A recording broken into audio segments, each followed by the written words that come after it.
দুখিত হৈ আছোঁ কাৰণ যে আমি অসমবাসী ৰাইজৰ যিটো মূল্যৱান বস্তু আছিলে সেইটো বস্তু আমি আজি হেৰাই পেলাইছোঁ।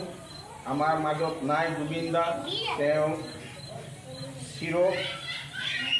শান্তিৰ কাৰণ আমি সকলো ৰাইজে মিলি তেওঁ প্ৰাৰ্থনা কৰিছোঁ, যাতে শ্ৰদ্ধাঞ্জলি প্ৰাৰ্থনা কৰিছোঁ তেওঁ য'তেই থাকক সুখ শান্তিৰে থাকিব লাগে।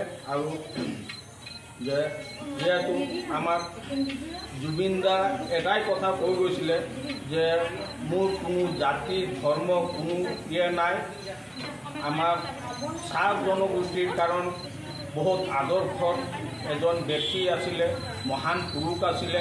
সেইজন পুৰুষজনক আমি হেৰুৱাই পেলাইছোঁ। তাৰ কাৰণ আমি বহুত দুখিত।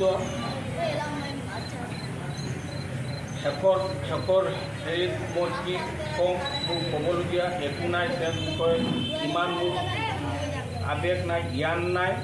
তথাপি মানে শেষৰ টাইমত মই এয়াই ক'বলৈ বিচাৰোঁ যে চৰাইদেউ জিলাৰ হাতেকাঠি আঞ্চলিকৰ সতনামী সমাজৰ হয়।